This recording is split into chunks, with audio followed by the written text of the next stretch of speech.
have been involved in is solidarity with brothers and sisters in Japan, not only people from Fukushima, but people all over Japan. And one of the things that the Japanese government did in order to share the pain, if you want, is they were forcing all the prefectures or state governments of Japan to burn nuclear waste rubble. And they said, this is how we're going to share the responsibility for Fukushima, by burning the nuclear waste rubble in every prefecture in Japan. And in Osaka, a professor, a committee, and others began to organize to leaflet and let the people know that this was horrendous. They should not be burning nuclear waste in Japan. And as a result of that activity, Professor Shimoji, who's a professor in Japan and also is president of his union local, actually, took up a fight, organized, got literature out, and for that he was arrested and put in jail for 21 days. Not only himself, but other people. So we're here to bring him here to the United States to let him explain to the American people what he is trying to tell the Japanese people and why this repression of him and others has to end. So welcome, Professor Shimoji. I think we should give him a standing ovation, really. So let's get up and thank you very much.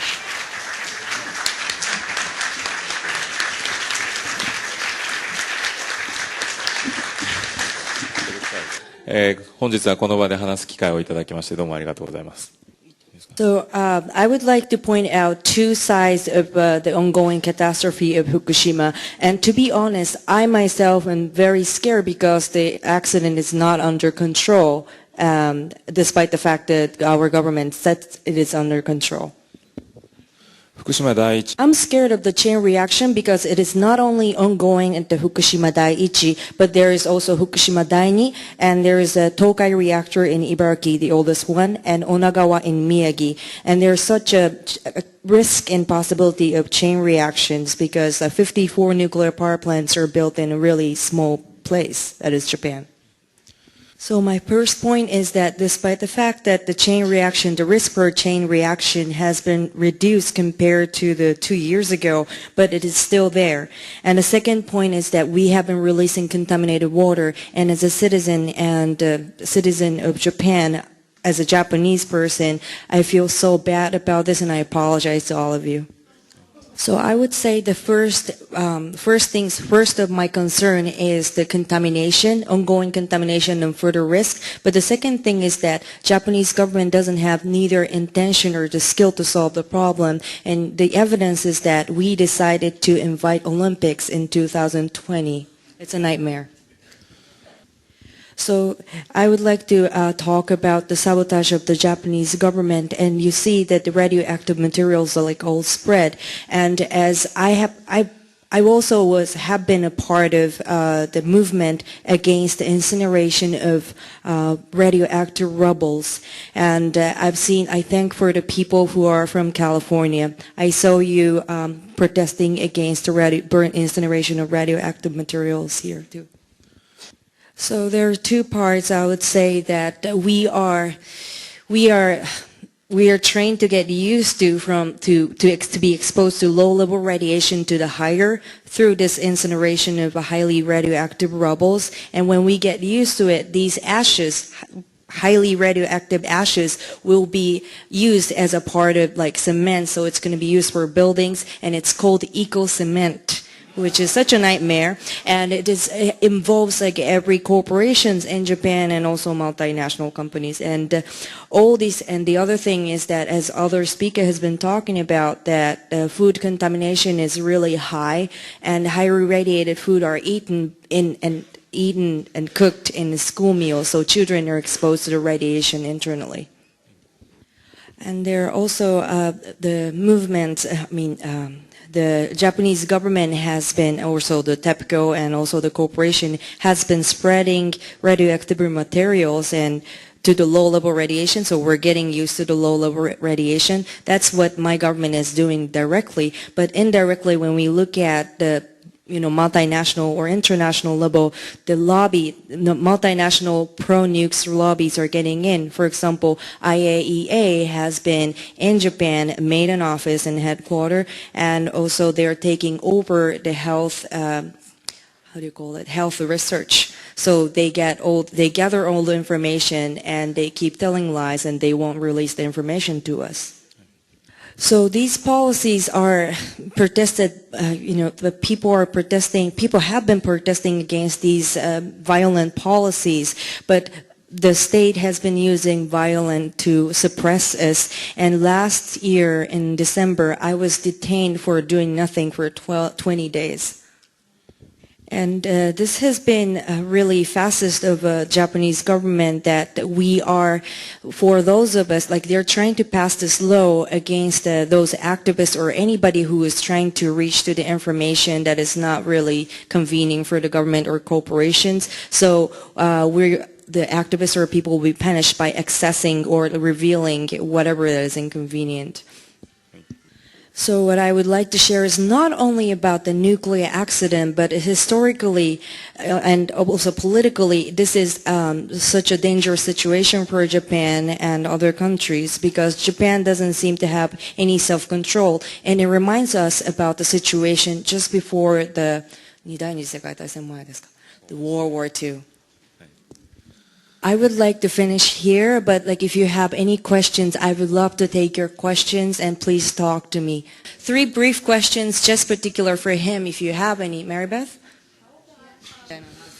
It is probably you're talking about those people who live in Fukushima who put their soil, like radioactive soil, on their own because there's no government or municipal care of that. So they put the radioactive materials or the soil into bags and they put on the corner of their garden. So the next door neighbor will be very mad about it. So the Fukushima, people are accountable for the so-called the cleanup, but it's not cleanup. It's just making the radioactive morass situation rather than, the real cleanup. Does that answer your question?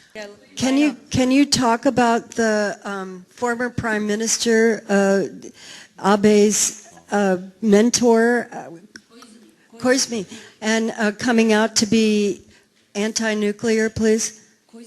Koizumi, my understanding about the present Prime Minister Abe is that he's pro-nukes, although his wife is anti-nukes, although I don't hear anything about what she does. And going back to Koizumi, the Prime Minister, certainly turned against the nukes. He said that he doesn't need nuclear power anymore. Japan should shut down all the things. But my perspective is that because his son, Koizumi Shinjiro, is now he's one of the members in the parliament, and he's kind of taking a great position and in charge of the reconstruction and recovery of Fukushima. So just to protect his son, probably, the Koizumi Junichiro is saying that, I'm against nuclear power, but it's just for mesmerizing us to get votes. Could you say it again? How are the people of Japan taking to the oppressive and suppressive actions of the government in reaction to this? I have to talk a little bit about the background. So the Japanese government is really oppressive, and their strategy is really, suppressive strategy is really different. For example, they do 2 things, attack those people who are important for organizing. So by taking those small number of people, they're going to be able to decrease the power of organizing. And at the same time, they're going to spread the information and attacking people like Koreans and marginalized minorities, and also people who could be in the media, who could be portrayed as so-called terrorists or people who are already an activist, so the major people or the normal people cannot sympathize with them. So these people are specifically targeted. And also, it is normal for Japan to detain somebody without having anything decided on this person, but this person could be detained for at least half a year to a year just before they get to the court. And that's the normal situation in Japan. So our system for human rights is really obsolete. There's no human rights. So the other problem is that, those people who are not involved in the activism, or those people are not educated about our criminal justice system or criminal injustice system. So, I was arrested, and my friends who know about this issue have been arguing and doing campaigns to raise awareness about how this criminal law system is in Japan. 気づいた人、その話を聞いた人は、まあ、 This is not normal of us, like, but when I was detained for 20 days, I wrote letters and reports from the inside of the jail, and also I did support for my friends who were being arrested, and we did performance including live rock bands, and I put like rainbow wigs and stuff and made it into a performance. But this kind of thing doesn't happen in Japan, really. あ、そうですね。ありがとうございます。そうですね。逮捕に Ask Chizu Hamada and No Nukes Action Committee for my letter. I have written letters to my students about my arrest, and it's translated into English, so you can have an access to that. Thank you for listening.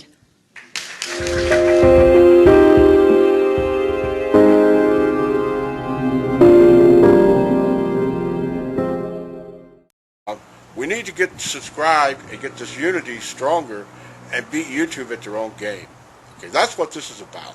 Like I say, go to the remix button, hit the remix button. That way you'll have this video and keep up with this. Otherwise, YouTube's just going to control us, guys, and it's really bad.